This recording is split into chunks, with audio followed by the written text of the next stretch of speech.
السلام علیکم، کیسے ہیں آپ سب؟ امید ہے آپ سب لوگ خیریت سے ہوں گے۔ تو آج ہم آب حیات کی ایپیسوڈ 118 سٹارٹ کریں گے۔ اس بریک اپ کے ایک ہفتے کے بعد وہ نائٹ کلب میں اسے ملا تھا۔ چند دن ان کی ملاقاتیں ایسی بے مقصد انداز میں ہوتی رہی تھیں۔ وہ میڈیکیٹ ٹیکنیشین تھی اور اس نے اپنا تعارف پینٹر کے طور پر کروایا تھا۔ وہ ہر بار اس لڑکی کو ڈرنکس کی قیمت خود ادا کرتا تھا۔ چند دنوں کی ملاقاتوں کے بعد اس نے اسے گھر پہ مدعو کیا تھا اور اس کے بعد وہاں اس کا آنا جانا زیادہ ہونے لگا تھا۔ وہ اس بلڈنگ کے افراد کو ایک ریگولر وزٹر کا تاثر دینا چاہتا تھا اور 2 ماہ کے اس عرصے میں وہ اس اپارٹمنٹ کی دوسری چابی بنوا چکا تھا اور ایک ہفتے پہلے وہ اس لڑکی کی عدم موجودگی میں اس کے اپارٹمنٹ پر وہ سنائپر رائفل اور کچھ دوسری چیزیں بھی منتقل کر چکا تھا۔ وہ جانتا تھا اس تقریب سے ایک ہفتے پہلے اس علاقے کی تمام عمارتوں پر سیکیورٹی چیک ہوگا۔ وہ تب ایسا کوئی بیگ اسکیننگ کے بغیر عمارت میں منتقل نہیں کر سکے گا اور اس وقت بھی اس علاقے کی تمام بلڈنگز بے حد ٹائٹ سیکیورٹی میں تھیں۔ وہ ایک ریگولر وزٹر نہ ہوتا تو اس وقت اس بلڈنگ میں داخل نہیں ہو سکتا تھا۔ اس بلڈنگ سے 50 میل دور اس کی گرل فرینڈ کو اسپتال میں کسی ایمرجنسی کی وجہ سے روک لیا گیا تھا، ورنہ اس وقت وہ اپنے اپارٹمنٹ پر ہوتی۔ پارکنگ میں کھڑی اس کی کار کے چاروں ٹائرز پنچر تھے اور اگر وہ ان دونوں چیزوں سے کسی نہ کسی طرح بچ کر بھی گھر روانہ ہو جاتی تو راستے میں اس کو چیک کرنے کے لیے کچھ اور بھی انتظامات کیے گئے تھے۔ 9:13 ہو رہے تھے۔ وہ اپنی رائفل کے ساتھ مہمان کے استقبال کے لیے بالکل تیار تھا۔ جس کھڑکی کے سامنے وہ تھا، ہوٹل کے اس بینکویٹ ہال کی وہ کھڑکی بلٹ پروف شیشے کی بنی تھی، ڈبل گلیڈرز بیلٹ پروف شیشہ۔ یہی وجہ تھی کہ ان ونڈوز کے سامنے کوئی سیکیورٹی اہلکار تعینات نہیں تھے۔ تعینات ہوتے تو اس نشانہ باندھنے میں یقیناً دقت ہوتی، لیکن اس وقت اسے پہلی بار یہ محسوس ہو رہا تھا کہ اسے اس سے پہلے کسی کو مارنے کے لیے اتنی جامع سہولیات نہیں ملی تھیں۔ مہمان کوریڈور میں چلتے ہوئے آنا تھا۔ ایلیویٹر سے نکل کر کوریڈور میں چلتے ہوئے بینکویٹ ہال کے داخلی دروازے تک اس مہمان کو شوٹ کرنے کے لیے اس کے پاس پورے 2 منٹ کا وقت تھا۔ ایک بار وہ بینکویٹ ہال میں اپنی ٹیبل کی طرف چلا جاتا تو اس کی نظروں سے اوجھل ہو جاتا، لیکن 2 منٹ کا وقت اس جیسے پروفیشنل کے لیے 2 گھنٹے کے برابر تھا۔ اس بینکویٹ ہال کی تمام کھڑکیاں بلٹ پروف تھیں، صرف اس کھڑکی کے سوا جس کے سامنے وہ تھا۔ 3 ہفتے پہلے بظاہر ایک اتفاقی حادثے میں اس کھڑکی کا شیشہ توڑا گیا تھا۔ اسے تبدیل کروانے میں 1 ہفتہ لگا تھا اور تبدیل کیا جانے والا شیشہ ناقص تھا۔ یہ صرف وہ لوگ جانتے تھے جنہوں نے یہ سارا منصوبہ بنایا تھا۔ اسٹیج تیار تھا اور اس پر وہ فنکار آنے والا تھا جس کے لیے یہ ڈرامہ کھیلا جا رہا تھا۔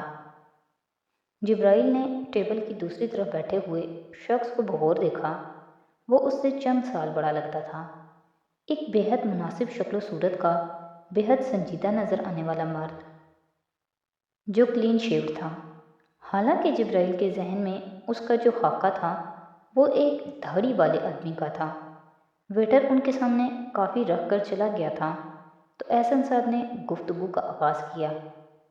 میرے بارے میں آپ یقیناً بہت کچھ سن چکے ہوں گے، میری سابقہ بیوی سے۔ اس کے لہجے میں ایک عجیب سی تحقیر اور یقین تھا اور ساتھ ہونٹوں پر ابھرنے والی ایک طنزیہ مسکراہٹ بھی۔ جبرائیل نے کچھ ایسا ہی جملہ اس میسیج میں پڑھا تھا جو احسن صاحب نے فون کالز پر اس سے رابطہ کرنے پر ناکامی پر اس کے لیے چھوڑا تھا۔ مجھے اپنی سابقہ بیوی کے بارے میں تمہیں کچھ بتانا ہے۔ 6 گھنٹے آپریشن تھیٹر میں کھڑے رہنے کے بعد اس کاغذ پر لکھی وہ تحریر پڑھتے ہی جبرائیل کا دماغ پلک جھپکتے میں گم کر رہ گیا تھا۔ جس ریسیپشنسٹ نے ڈاکٹر احسن صاد کا وہ پیغام جبرائیل سکندر کے لیے نوٹ کیا تھا، اس نے وہ چٹ جبرائیل کو دیتے ہوئے بے حد عجیب نظروں سے اسے دیکھا تھا۔ وہ ایک بے حد اسکینڈلس فقرہ تھا اور اسے پڑھتے اور سنتے دیکھ کر کوئی بھی جبرائیل سکندر کے حوالے سے عجیب سے احساسات کا شکار ہوتا۔ اس کے باوجود کہ اس ہاسپٹل میں جبرائیل بے حد کلین ریکارڈ رکھنے والے چند نوجوان ڈاکٹرز میں سے ایک تھا۔ آر یو شور دس از فار می؟ جبرائیل ایک پاکستانی نام دیکھنے کے باوجود اس پیغام کو پڑھ کر اس ریسپشنسٹ سے پوچھے بغیر نہیں رہ سکا۔ نہ وہ احسن سعد کو جانتا تھا، نہ کسی سابقہ بیوی کو، اور یہ شخص اس سے ایمرجنسی میں ملنا چاہتا تھا۔ اسے لگا کوئی غلط فہمی بھی ہو سکتی تھی۔ او یا آئی ایم پریٹی شور، اس ریسپشنسٹ نے جواباً کہا۔ جبرائیل الجھے ذہن کے ساتھ کپڑے تبدیل کرنے کے لیے گیا تھا، اور کپڑے تبدیل کرنے کے بعد اس نے وہیں کھڑے کھڑے احسن سعد کے اس نمبر پر کال کی جو اس چٹ پر تھا۔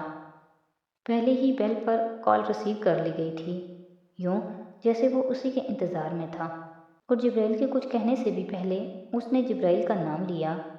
ایک لمحے کے توقف کے بعد جبرائیل نے یس کہا۔ مجھے آپ سے فوری طور پر ملنا ہے، میں کچھ دن کے لیے یہاں ہوں اور پھر چلا جاؤں گا، احسن سعد نے فوری طور پر کہا۔ مگر آپ مجھ سے کس سلسلے میں بات کرنا چاہتے ہیں؟ میں آپ کو نہیں جانتا۔ چٹ کے اس پیغام کے باوجود جبرائیل پوچھے بغیر نہیں رہ سکا۔ میں عائشہ کے بارے میں بات کرنا چاہتا ہوں۔ احسن سعد کے جملے پر جبرائیل کا ذہن بھگ سے اڑ گیا تھا۔ اس کے وہم و گمان میں بھی نہیں تھا کہ عائشہ کا شوہر اس سے رابطہ کرے گا۔ اس نے احسن سعد کا نام نہ نساء سے سنا تھا، نہ ہی عائشہ سے، اور نہ ہی اسپن کے فیونرل پر کسی سے، جہاں وہ 10-15 منٹ رک کر نساء اور ڈاکٹر نورین سے ہی کنسول کر کے آیا تھا۔ اگر احسن سعد وہاں کہیں تھا بھی تو ان دونوں کی ملاقات نہیں ہوئی تھی، اور اب یکدم بیٹھے بٹھائے وہ سیدھا نہ صرف اس کو کال بھی کر رہا تھا بلکہ کال کر کے وہ بات بھی عائشہ ہی کے بارے میں کرنا چاہتا تھا۔ لیکن کیا بات؟ عائشہ عابدین؟ جبرائیل نے بڑے محتاط لہجے میں اس سے پوچھا، اس بار یہ یقین ہونے کے باوجود کہ وہ عائشہ عابدین ہی کا شوہر ہو سکتا تھا۔ اس کو فوری طور پر کوئی اور عائشہ یاد نہیں آئی تھی جس کا شوہر اس سے رابطہ کرنے کی ضرورت محسوس کرتا، اور رابطہ کرنے کی ضرورت تو یقیناً اسے عائشہ کے شوہر سے بھی متوقع نہیں تھی۔ ہاں ڈاکٹر عائشہ عابدین، دوسری طرف سے احسن سعد نے بڑے چبھتے ہوئے لہجے میں کہا۔ میں یہ سمجھ نہیں پا رہا کہ آپ مجھ سے ملنا کیوں چاہ رہے ہیں؟ جبرائیل کہے بغیر نہیں رہ سکا۔ میں آپ کو ٹھیک سے جانتا بھی نہیں۔ آپ مجھے ٹھیک سے نہیں جانتے، لیکن میری سابقہ بیوی کو ضرورت سے زیادہ جانتے ہیں، اسی لیے اسے وکیل فراہم کر رہے ہیں، اس کی ضمانت کروا رہے ہیں۔ جبرائیل خاموش رہا۔ احسن سعد کے طنز میں صرف تحقیر نہیں تھی، باخبری بھی تھی۔ وہ مکمل معلومات رکھنے کے بعد ہی اس سے رابطہ کر رہا تھا۔ میں آپ کے ہاسپٹل سے زیادہ دور نہیں ہوں، اور میں زیادہ وقت بھی نہیں لوں گا آپ کا، کیونکہ آپ بھی مصروف ہیں اور فالتو وقت میرے پاس بھی نہیں ہے۔ لیکن آپ سے ملنا اس لیے ضروری ہے کیونکہ ایک مسلمان کے طور پر میں آپ کو اس خطرے سے آگاہ کرنا چاہتا ہوں جس کا اندازہ آپ کو نہیں ہے، اور چاہتا ہوں آپ وہ غلطی نہ کریں جو میں نے کی ہے۔ احسن سعد بہت لمبی بات کرتا تھا۔ اس کی بات سنتے ہوئے جبرائیل نے سوچا، مگر وہ اس کی بات سننے سے بھی پہلے اس سے ملنے کا فیصلہ کر چکا تھا۔ وہ احسن سعد سے مل کر اسے کہنا چاہتا تھا کہ وہ عائشہ کے خلاف وہ کیس واپس لے لے جو اس نے فائل کیا تھا۔ اس وقت احسن سعد کے ساتھ ملنے کی جگہ طے کرتے ہوئے اسے یقین تھا وہ اس شخص کو سمجھا لے گا۔ اس کے باوجود کہ اس نے نساء سے اس کے بارے میں بے حد خوفناک باتیں سنی تھیں، اس کے باوجود کہ اس نے عائشہ عابدین کی وہ حالت دیکھی تھی، مگر کہیں نہ کہیں جبرائیل سکندر اسے ایک خراب شادی اور خراب سے زیادہ مس میچڈ شادی ہی سمجھتا رہا تھا، جس میں ہونے والی غلطیاں یک طرفہ نہیں ہو سکتی تھیں۔ کہیں نہ کہیں ایک مرد کے طور پر اس کا خیال تھا کہ ساری غلطیاں احسن سعد کی نہیں ہو سکتی تھیں، کچھ خامیاں عائشہ عابدین میں بھی ہوں گی۔ کہیں نہ کہیں جبرائیل سکندر یہ جاننے کے بعد کہ احسن سعد کی فیملی بے حد مذہبی تھی اس کے لیے باعث تھا۔ اس کا خیال نہیں، اسے یقین تھا کہ وہ اتنے سخت نہیں ہو سکتے، جتنا اس نے ان کے بارے میں سنا تھا۔ کہیں نہ کہیں وہ یہ باعث اس حافظ قرآن کے لیے بھی رکھتا تھا جو اس کی طرح قرآن جیسی متبرک شے کو اپنے سینے اور ذہن میں رکھتا تھا۔ وہ یہ ماننے پر تیار نہیں تھا کہ جس دل میں قرآن مجید محفوظ کیا گیا تھا وہ اتنا سخت اور بے رحم ہو سکتا تھا۔ اسے یقین تھا جو بھی کچھ تھا اس میں غلط فہمیوں کا زیادہ قصور ہوگا، بری نیت اور اعمال کی نسبت، اور وہ اسی خیال کے ساتھ احسن سعد سے ملنے آیا تھا، اس یقین کے ساتھ کہ وہ اسے سمجھا لے گا اور اس جھگڑے کو ختم کروا دے گا، اور احسن سعد سے مصافحہ کرنے، کافی پینے کے لیے اس میز پر بیٹھنے تک اس کا یہ یقین قائم رہا تھا جو احسن سعد کی گفتگو کے آغاز کے ساتھ ہی ہوا ہونا شروع ہو گیا تھا۔ عائشہ نے کبھی مجھ سے آپ کے حوالے سے بات نہیں کی، جبرائیل نے اس پر نظریں جمائے نرم لہجے میں کہا۔ احسن سعد کہکا مار کر ہنسا۔ جبرائیل اپنی بات مکمل نہیں کر سکا۔ اسے سمجھ نہیں آئی اس کی گفتگو میں ہنسنے والی کیا بات تھی۔ میں نہ تو بے وقوف ہوں نہ ہی بچہ، اس نے اس کہکے کے اختتام پر جبرائیل سے کہا۔ مجھے یقین ہے تم نہ بے وقوف ہو اور نہ ہی بچے، اور نہ میں ایسا سمجھتا ہوں، جبرائیل نے جواباً بڑے محتاط انداز میں کہا۔ Then stop treating me like one، احسن سعد نے ایک بار پھر اس کی بات بیچ میں کاٹتے ہوئے کہا تھا۔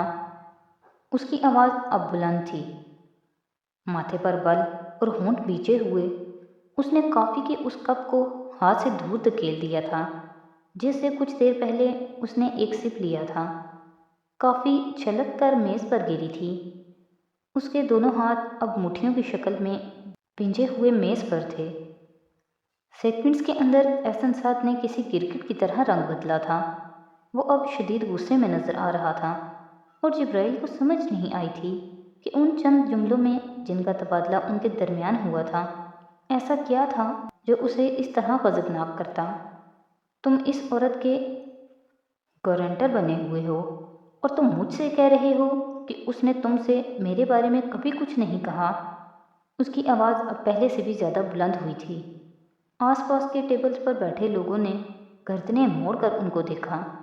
جبرائیل نے ایک نظر اطراف میں مڑتی گردنوں کو دیکھا، پھر بے حد سرد مہری سے اسے کہا، اگر تم اس انداز اور اس آواز میں مجھ سے بات کرنا چاہتے ہو تو میں یہاں ایک منٹ بھی مزید ضائع نہیں کرنا چاہوں گا۔ جبرائیل نے کہتے ہوئے ایک ہاتھ سے اپنا والیٹ جیب سے نکالا۔ تو آج کی ایپیسوڈ یہیں پہ ختم کرتے ہیں۔ نیکسٹ ایپیسوڈ کے ساتھ کل پھر حاضر ہوں گے۔ تو اگر آپ کو میری ویڈیوز اچھی لگ رہی ہیں تو پلیز میری ویڈیوز کو لائک کریں، میرے چینل کو سبسکرائب کریں اور اپنے فیملی اور فرینڈ کے ساتھ شیئر کریں۔ بہت شکریہ۔